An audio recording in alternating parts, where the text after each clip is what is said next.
ভাই এটা কি ফোন পুরাতন না নতুন? নতুন। নতুন ফোন নাই আপনার কাছে? না।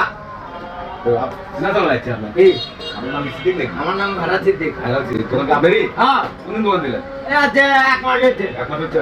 ভাই এই ফোনটা দেখে নিন এটা। এটা কি ফোন ভাই?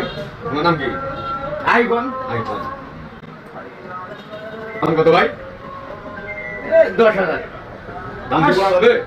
কোন? 1,000 দিলে হবে? 2,000। 2,000? না 2,000? আর 500 দেই? না, হ্যাঁ? কত হলে দিবেন? কত হলে? একবারে করে দেন। 10,000 হবো বিকেল। 10,000 হলে বিকাবেন? হ্যাঁ। 5,000 নগদ দিয়ে 5,000 বাকি দেওয়া যাবে না? দেন 5,000। হ্যাঁ? দেন। বাকি দেওয়া যাবে? হ্যাঁ। এই ইয়া করেন, মেমো করেন, মেমো। কোনো তো কোনো ভেজাল নাই? না, হ্যাঁ, তাহলে ইয়া করেন, মেমো করেন। কিছু বেতন নাই, এই যে ক্যামেরা ভালো। হ্যাঁ। না, এই জায়গার নাম কি ভাই? এই জায়গাটার নাম কি? এই জায়গার নাম কি?